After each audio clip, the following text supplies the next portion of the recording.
السلام عليكم ورحمة الله وبركاته، أبطالنا حبايبنا طلاب الصف الثالث الإعدادي، أهلا وسهلا بك يا بطل. كل عام وأنت بخير بمناسبة شهر رمضان. معاك مستر محمود، وإن شاء الله النهاردة هنحل وهنشرح قاعدة يونت 9 عندك في الكتاب. تعالى نراجع عليها سريعا كده، علشان القاعدة ديت يا شباب عبارة عن حفظ. لو حفظت هتعرف تحل، ما حفظتش لازم تحفظ عشان تعرف تحل. تمام. قال لك احنا القاعده دي باختصار، قال لك احنا عندنا في افعال بيجي بعدها تو والمصدر، وفي افعال بيجي بعدها الاي ان جي. طب يا مستر ايه هي الافعال اللي بيجي بعدها تو والمصدر؟ قال لك شايف انت المربع ده كله؟ ايوه يا مستر شايف. قال لك دولت لازم تحفظهم علشان دولت بيجي بعدهم تو والمصدر. ماشي. زي يا مستر ايه يا مستر؟ زي مثلا agree معناها يوافق، بيجي بعدها to والمصدر. زي arrange، زي ask، choose، decided، expect، encourage، invite، fail، help، hope، intend، need، learn، manage، offer، plan، promise، refuse، certain، want، wish. ديت يا شباب الكلمات ديت كلها بيجي بعدها to والمصدر. طب ايه يا مستر اهم الكلمات يعني اللي هتقابلنا بعد اذنك كده علشان بس توفر علينا يعني. هو بص، انت تركز عليهم كلهم، بس انا اقول لك على حسب اللي انا بقابله يعني في الاسئله. كلمه اجري ديت هتقابلك في الاسئله، كلمه اجري هتقابلك. تمام. كلمه هقول لك تركز على تاني. كلمه فيل، كلمه فيل بتقابلنا في الاسئله كتير. كلمه كلمه ريفيوز هتقابلنا في الاسئله برضو، كلمه ريفيوز. كلمه انفايت، كلمه اكسبكت، كلمه ديسايدد، كلمه مانج، واخر حاجه مثلا كلمه intend وhope. فدول اهم الكلمات اللي بتقابلنا في الاسئله. تاني يا مستر كده: agree، arrange، decided، expect، invite، fail، help، intend، hope، need، manage، plan، promise، refuse. تمام. انت تركز على الجدول كله برضو، عشان ممكن برضو احنا ما نضمنش اللي هيحط لك الامتحان ممكن يجيب لك اي كلمة من الكلمات دي. تمام. يبقى انت تحفظ الجدول ده عشان تعرف تحل. يبقى الجدول ده بيجي بعده تو والمصدر. ماشي. ماشي. قال لك في جدول تاني بيجي بعده اي ان جي على طول. زي مين يا مستر؟ قال لك زي كلمة avoid اللي هي يتجنب، consider يفكر فيه، deny ينكر، dislike يكره، enjoy يستمتع بيه. ده كله بيجي بعد ايه؟ ing. تمام. نكمل: finish ing، imagine ing، include ing، keep، mind. بس على فكرة كلمة mind ديت فيها لعب شوية. ليه بقى؟ قال لك mind ديت لو جه بعدها النقط على طول، يبقى تحط اي ان جي. تمام. اما لو النقط جت بعيد عنها تبقى تو والمصدر. هناخد الكلام ده دلوقتي احنا بنحل. practice اي ان جي، recommend اي ان جي، suggest اي ان جي، admit اي ان جي، can't stand اي ان جي. يبقى دي كلها كلمات بيجي بعدها اي ان جي. يا مستر ايه اشهر الكلمات اللي هتقابلني؟ كلمة avoid هتقابلنا كتير جدا، كلمة finish هتقابلنا كتير جدا، كلمة mind هتقابلنا كتير جدا، كلمة recommend هتقابلنا كتير جدا، كلمة consider برضو. تمام. فديت اشهر الكلمات برضو اللي هتقابلنا. فانت هتعمل ايه يا بطل؟ هتحفظ الجدول ده عشان الجدول ده بيجي بعده اي ان جي. تمام. طبعا القاعدة ديت يا شباب حفظ حفظ حفظ، ما حفظتش مش هتعرف تحل. قال لك فينا بقى كلمات والله يا مستر ممكن يجي معاهم تو والمصدر عادي، وممكن يجي برضو معاهم اي ان جي، اي ان جي عادي. يعني الكلمات ديت بيجي بعدهم تو والمصدر صح، اي ان جي صح برضو. طب يا مستر لو جاب لي في الاختيارات الاثنين عادي، الاثنين هيبقوا صح، هيجيب لك في الاخر مثلا A و B. تمام. ايه هم يا مستر الكلمات ديت؟ قال لك الكلمات ديت اللي هي begin، start، continue، hate، like، love، prefer. بس بشرط بقى. ايه هو الشرط؟ قال لك ما يكونش قبلهم would. طب يا مستر ايه اللي هيحصل يعني لو جه قبلهم would؟ يعني ايه اللي هيحصل؟ قال لك لو جم قبلهم would يبقى تختار to المصدر بس.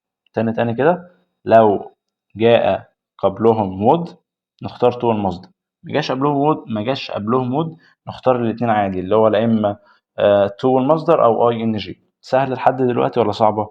اظن لحد دلوقتي يا مستر سهلة. طب انا يا مستر ما فهمتش، رجع الفيديو تاني. تمام. ماشي. نكمل هنا يا شباب. قال لك في بقى كلمات ممكن يجي بعدها to والمصدر او اي ان جي. هنا بقى ايه على حسب معناها وحسب موقعها في الجمله وحسب ترجمتها. ايه هما يا مستر الكلمات دول؟ قال لك احنا عندنا هنا 4 كلمات. طب ايه هما يا مستر الكلمات دولت؟ قال لك كلمه remember، forget، stop، try. دولت ممكن يجي بعدهم to والمصدر او ing على حسب المعنى بتاعهم. ماشي. فبص كده نمسك اول كلمه، كلمه remember، معناها لو جت معنى يتذكر ان هو عمل الشيء. تمام. يتذكر ان هو يفعل، يتذكر ان هو عمل حاجه يبقى هيجي بعدها اي ان جي. لو هو افتكر ان هو عمل حاجه يبقى اي ان جي. تمام.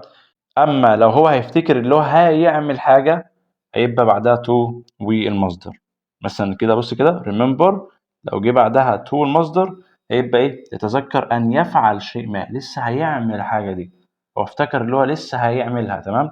اما لو هو افتكر اللي هو عمل الحاجه ديت يبقى بعدها اي ان جي. بص كده remember واي ان جي، يتذكر ان هو فعل شيء ما. يبقى في فرق ما بين لسه هيعمل، يفتكر لسه افتكر اللي هو لسه هيعمل يبقى بعدها تو المصدر. اما افتكر اللي هو عمل، تمام، يبقى اي ان جي. طب يا مستر ادينا مثال كده. اقول لك ايه؟ remember to bring your homework tomorrow، اللي هو تذكر اللي هو يحضر الواجب بتاع بكره. تمام. اللي هو يعمل الواجب بتاع بكره او يحضره. اما بص تحت كده I remember waking up in the middle of the night، انا افتكرت اني صحيت في منتصف الليل. ماشي. كلمة forget، قالك برضو نفس الحوار مع forget. قالك forget لما يجي بعدها to المصدر او ing، حاجة من الاتنين. ماشي. على حسب ترجمتها. قالك forget لو جت معنى ان هو نسي اللي هو يعمل حاجة، يعني هو كان وراه حاجة ونسي يعملها يبقى يجي بعدها to والمصدر. اما لو هو عمل حاجة ونسي اللي هو عملها يبقى بعدها اي ان جي. تاني كده مستر قال لك ايه؟ forget to المصدر ينسى ان يفعل شيء، يعني هنا الشيء لم يتم القيام به، يعني هو كان وراه حاجة يعملها بس هو نسي اللي هو يعملها يبقى هنا to المصدر. تمام. اما forget واي ان جي نسي ان هو عمل الحاجة دي اصلا، يعني هو كان وراه حاجة يعملها. تمام. وهو عملها بس نسي اللي هو عملها. بص كده قال لك ايه؟ ينسى انه فعل شيء من قبل. يعني ايه يا مستر؟ يعني هو فعل الشيء لكنه نسى اللي هو فعل الحاجه دي. ماشي. مثلا اول مثال كده يقول لك ايه؟ she forget to buy her grandfather newspaper so he was angry. هو نسي اللي هو يجيب، تمام، نسي اللي هو يجيب اللي هي الجريدة بتاعت الأخبار لجده، عشان كده هو متضايق. يعني هو المفروض كان يجيبها بس هو نسي يجيبها. تمام. بص بقى تاني مثال كده I forget I forgot phoning the manager so I phoned him again. بص ركز هنا بقى. طب بص انا اعرف ازاي اللي هو عمل، يعني هو نسي ولا نسي اللي هو عمل ولا نسي اللي هو ما عملش؟ قال لك على حسب الجملة التانية. الجملة التانية هي اللي هتوضح لك يا دكتور. بالك بص هنا كده so I phoned him again، هو رن عليه مرة أخرى. تمام. يبقى معنى كده اللي هو رن عليه إيه؟ قبل كده، وهو نسي اللي هو رن عليه قبل كده. صح ولا لأ؟ صح يا مستر. ماشي. يبقى أنا I forgot phoning the manager، أنا نسيت اللي أنا رنيت على المدير so ولذلك I phoned him again، رنيت عليه مرة أخرى. يبقى هو رن عليه مرة ونسي اللي هو رن عليه فرن عليه تاني. تمام. كلمة ستوب بقى ركز هنا. قال لك نفس الحوار مع ستوب لما يجي بعدها حاجه من الاثنين، لا اما تو والمصدر او اي ان جي. تمام. طب مستر امتى يجي بعدها تو والمصدر؟ قال لك بيجي بعدها تو والمصدر. هنعتبر مثلا ان انت ده شخص، تمام، وستوب معناها يتوقف. ماشي. وانت رايح مثلا البيت بتاعك، البيت بتاعك. ايه رايك؟ بعرف ارسم صح؟ ماشي نكمل هنا. ستوب لو جه بعدها تو والمصدر يبقى انت كنت رايح البيت بتاعك مثلا ووقفت مثلا عند المحل ده عشان تشتري منه حاجه، فانت وقفت هتشتري حاجه وبعدين ايه تكمل للبيت بتاعك، فانت هنا وقفت عشان تعمل حاجه. تمام. فيجي ايه بعدها تو المصدر. اما ستوب واي ان جي يبقى انت هنا توقفت عن فعل الشيء ده تماما. يعني انت مثلا كنت بتدخن وتوقفت عن التدخين، اقلعت عن التدخين، فانت مش هترجع تاني للتدخين. لو انت هتتوقف دائما يبقى ستوب اي ان جي. اما لو انت مثلا مروح البيت عندك وقفت تشتري حاجه من السوبر ماركت، هنا ايه وقوف مؤقت، يعني انت هتشتري حاجه وبعدين تكمل للبيت بتاعك، فهنا وقوف مؤقت يعني مش وقوف دائم. تمام. فهنا قال لك لو وقوف مؤقت عشان تعمل حاجه وبعدين تكمل يبقى هنا تو المصدر. تمام. اما لو انت هتقف ان انت هتوقف الحاجه دي دائما يبقى ستوب اي ان جي. فور اكزامبل مثلا اول مثال بيقول لك ايه on her way home، في طريقه الى في طريقها الى المنزل، دينا stopped to talk، هي توقفت للحديث to her friend ندى. يعني هي ايه ماشيه على الطريق اهوت، راح البيت بتاعها شافت صاحبتها ندى فايه قالت ايه تعالى نتكلم شويه. فهي تتكلم شويه ايه وبعدين تكمل بقى تروح ايه البيت بتاعها، مش هتدانها تتكلم معاها طول العمر. اي نعم انتوا بتحبوا تتكلموا كتير بس ايه مش كتير قوي يعني. ماشي. نكمل هنا تاني مثال بيقول لك ايه he stopped smoking because he was ill، هو توقف عن التدخين علشان هو مريض. هو ايه مش هتوقف بقى ايه مؤقت وبعدين يرجع بقى وخلاص ايه اتلسع فقال لك ايه مش هرجع تاني. تمام. اخر حاجه بقى خالص اللي هي كلمه تراي، انا بحاول ابسط لك يعني كلمه تراي برضو ايه نفس الحوار، لا اما يجي بعدها تو المصدر او يجي بعدها اي ان جي. طب مستر اعرف ازاي؟ قال لك على حسب الترجمه. تمام. طب مستر برضو اعرف ازاي على حسب الترجمه؟ هتبص على الجمله الثانيه هي غالبا هتحدد لك ترجمه كلمه تراي. تمام. فهنا بيقول لك ايه تراي لو جه بعدها تو المصدر معناها يحاول بكل جهد بس هو ما يقدرش يعمل الحاجه دي. يعني انت مثلا جبت لك سؤال رياضه صعب مثلا، انت حاولت ان انت تحله بس ما عرفتش، انت جربت تمام فانت ما عرفتش، بس ايه جربت وحاولت وما عرفتش يبقى هنا تراي وهيجي بعدها تو المصدر. اما اللي انت تجرب تعمل حاجه اللي هو يجرب فعل شيء هنا هتبقى تراي واي ان جي. يبقى لو جت معانا يحاول وما يعرفش يبقى تراي تو مصدر. اما يجرب اللي هو يعمل حاجه يبقى تراي اي ان جي. يعني مثلا كده اول مثال يقول لك ايه she tried to solve the math problem، هو حاول يحل المسألة الرياضة صعبة أو مشكلة رياضة but it was difficult، ولكن هي كانت صعبة، يبقى هو هنا ما قدرش يحلها. تمام. أما تاني حاجة كده اللي هي try y n g she tried eating، هو يحاول أكل ولا هو بيجرب أكل eating fresh vegetables and she likes them، وهو حبها. تمام. هي دي القاعدة يا شباب. نصيحتي أنا ليكم تحفظ الكلام ده. في ناس هتقول لها مستر انا مش عارف احفظ الكلام ده كله، انت من خلال الاسئله هتبص تلاقي في اسئله كده ايه كلمات كده بتتكرر معاك، فدي انت ركز عليها. ماشي يلا بسم الله. بص كده هنا هتعمل ايه يا معلم؟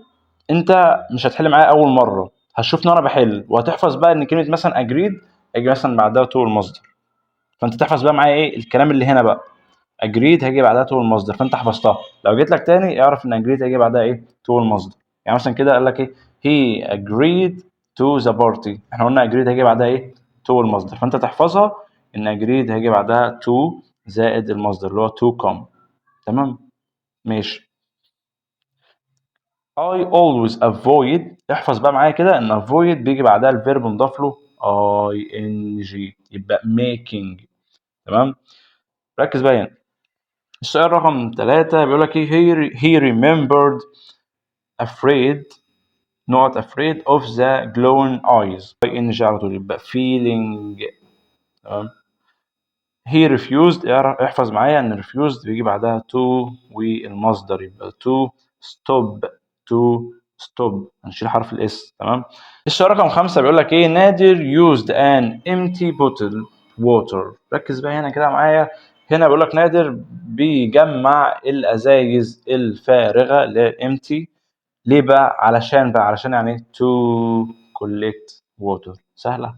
يبقى هنا to هنا معناها علشان ايه يجمع. السؤال رقم 6 بيقول لك ايه eating wild fruits was not easy but he needed them. هنا يا شباب احفظ ان كلمة need بيجي بعدها to والمصدر يبقى هنا to زائد المصدر اللي هي to eat. السؤال رقم 7 following the river helped him a way out، فتبقى هنا الإجابة إيه؟ تبقى الإجابة to find عشان help بيجي بعدها to، أو ممكن عادي على فكرة أحذف to خالص ويجي بعدها المصدر عادي أقول إيه following the river helped him find the way out. تمام، يعني ممكن يجي بعدها to عادي لو انت قلت to find صح، قلت find بس صح برضه. السؤال رقم 8 هنا أميرة enjoy. كلمة enjoy بيجي بعدها إيه يا مستر؟ احفظ بقى معايا كده ING على طول، يبقى enjoy reading. فأنت تعمل إيه بقى؟ تجمع الكلمات ديت تمام في كراسة، ديت الكلمات الأهم، الكلمات إيه اللي في الجدول عندك. تكتب مثلا enjoy بيجي بعدها ING، اكتب مثلا promised بيجي بعدها to والمصدر يبقى to cold، وهكذا بقى، فاهم؟ بس رقم 9 he promised me after the exam يبقى he promised to call. تمام. السؤال رقم 10 بيقول لك our team won't، برضه احفظ ان won't بيجي بعدها to والمصدر يبقى to win. السؤال رقم 11 his sister finished two dishes in the kitchen، فتبقى هنا اعرف ان كلمة finish بيجي بعدها ing لو تفتكر، فاكر؟ يبقى doing، يبقى هنا doing، يبقى finished doing. السؤال رقم 12 بيقول لك ايه؟ أيمن refused، قلت لك كلمة refused بيجي بعدها ايه؟ to والمصدر يبقى to wait. السؤال رقم 13 بيقول لك ايه؟ my brother kept، كلمة keep بيجي بعدها ing يبقى asking. السؤال رقم 14 بيقول لك they hoped a solution to the problem. احنا قلنا كلمة hope بيجي بعدها ايه؟ to والمصدر يبقى to find. would you like، ركز بقى عشان قلت لك كلمة like ديت ممكن يجي بعدها to والاي ان جي، to والمصدر عادي او اي ان جي، بس بشرط ما يكونش قبلها would. طب يا مستر لو قبلها would ايه اللي هيحصل يعني؟ قال لك لو قبلها would هيبقى to والمصدر، فتبقى هنا في would اهيت، فتبقى الإجابة to watch. تمام. تمام، تعال نكمل. عندك في الأسئلة اللي تحت اللي هي الري رايت، ركز بقى معايا يا بطل عشان الأسئلة ديت إن شاء الله تكون سهلة يعني. هنا عايز يحط كلمة إيه؟ refused، عايز يحط كلمة refused. ماشي يا مستر، يعني أصلا refused معناها يرفض أو رفض، تمام؟ هنا عشان ماضي يبقى رفض. يعني لو في نفي إيه؟ هحذف إيه؟ هحذف النفي. فهنا بيقول لك إيه؟ he didn't want to stop in the jungle. هو رفض اللي هو يقف في الغابة أو الأدغال، تمام؟ فإحنا هنعمل هنا بقى هنحذف he didn't want to. بص بقى اعمل ايه بقى؟ اقول لك ايه؟ يبقى he ما هي اصلا he didn't want to، هو رفض او هو مش عايز، بيساوي كلمه اسمها اللي هو ايه؟ هو رفض، صح؟ اقول بقى he refused. يا مستر انا ما اعرفش refused بيجي بعدها ايه؟ to المصدر ولا اي ان جي؟ احفظ بقى معايا ان refused بيجي بعدها to زائد المصدر، فتبقى الاجابه ايه؟ to stop. يبقى he refused to stop. سهله ولا صعبه؟ بص بقى، انت لو انت مش عارف تحلها اول مره ايه يعني، ما تحبطش. تعمل ايه؟ تحفظ ان كلمه refused بيجي بعدها to المصدر، بحيث لو قابلك السؤال ده تاني تعرف تحله. تمام. نحل السؤال رقم 2. عايز احط هنا كلمه want، احفظ بقى ان want بيجي بعدها ايه؟ to. طب احنا دلوقتي هنحذف فيها مستر. قال لك ايه؟ his dream is to buy a new car. حلمه اللي هو يشتري عربيه جديده. طب ما هو حلمه معنى كده اللي هو عايز، صح؟ فاحنا هنعمل ايه بقى؟ هنشيل is هنشيل his dream is to، تمام، ونحط بقى من عندنا نحط he هو wants to، ونكمل بقية الجملة he wants to buy a new car. هو ايه؟ his dream is حلم هو، معنى كده اللي هو ايه؟ هو عايز. هي want معناها يريد، هو يريد عربية جديدة، هي نفسها ان هو بيحلم اللي هو يشتري عربية جديدة، صح ولا لا؟ صح. السؤال رقم 3 هنا عايز يحط كلمة hope. اعرف برضو ان كلمة hope يا دكاترة بيجي بعدها to والمصدر. بص كده، يعني hope اصلا معناها يأمل او يحتاج. بيقول لك ايه؟ the explorer needed to collect water in a bottle. فهي احنا قلنا hope معناها ايه؟ يحتاج او يأمل. فاحنا هنعمل ايه بقى؟ هنحذف need to ونحط مكانها hoped to بس. هنشيل دي ونحط ايه؟ hoped to. يبقى لك بقى the explorer hoped to collect water in the bottle. تمام. السؤال رقم 4 عايز يحط هنا promised. هنا برضو نفس الحوار، اعرف ان كلمة promised بيجي بعدها اللي هي يوعد، اللي هو وعد، اللي هو حد وعد حد. تمام. ويجي بعدها to المصدر. he said that هو قال he would help me. هو قال اللي هو هيساعدني، فانا اقول لك ممكن ايه، هو وعدني اللي هو هيساعدني. بص كده، يبقى he promised، هو وعد he promised to help ايه، help me. يبقى هو وعدني اللي هو هيساعدني، هياها he said that، هو قال لي he would help me. تمام. طب ليه يا مستر ما استخدمتش would؟ عشان promise بيجي بعدها حرف الجر to، وبعد to الفعل، وفين الفعل هنا؟ help. تمام. الفعل في المصدر. ماشي. نخش على بعد كده اللي هي أسئلة المعاصر. هنا عايز يحط كلمة hope. يعرف إن hope يا شباب بيجي بعدها to، ومعناها يأمل أو يتطلع إلى. فبقول لك إيه، he looks forward to finding a good job. فإحنا هنعمل إيه بقى؟ هنشيل looks forward to finding، هنشيل looks forward to، هنحذفها خالص. تمام.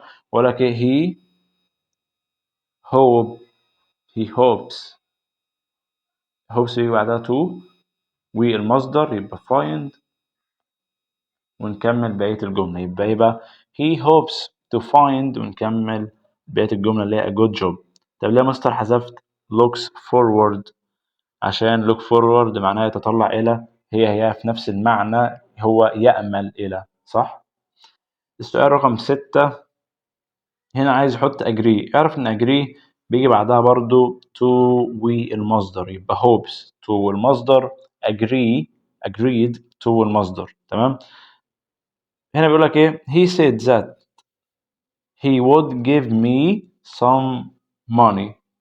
هياها ان هو وافق اللي هو يديني فلوس. صح ولا لا؟ اقول لك ايه، he agreed، هو وافق agreed to give me some money. هو وافق اللي هو يديني شوية فلوس. وغالبا يا شباب لو شفت would في الجملة احذف لحد would، احذف لحد مين؟ would، وابدأ بالفعل عادي، والكلمة اللي اديها لك شوف بقى سواء هيجي بعدها to المصدر ولا هيجي بعدها ing. ماشي. ماشي يا مستر. السؤال رقم 7 هنا بيقول لك السؤال رقم 7 we liked the meal very much. تمام. بيقول لك احنا حبينا الوجبة جدا. هي اصلا كلمة enjoyed هي مين؟ هي liked. بقول لك ايه، we enjoyed the meal very much. واحد يقول لي الوقت يا مستر، طب ليه الوقت ما حطيتش مثلا اي ان جي يا مستر؟ مش enjoy بيجي بعدها اي ان جي؟ اقول لك يا حبيبي لو في فعل. هنا مفيش فعل. طب ليه يا مستر اللي قلت مفيش فعل؟ زميل. يعني ايه زميل؟ الوجبة ديت فعل. مستر أنا معرفش أصلا الفعل من الاسم.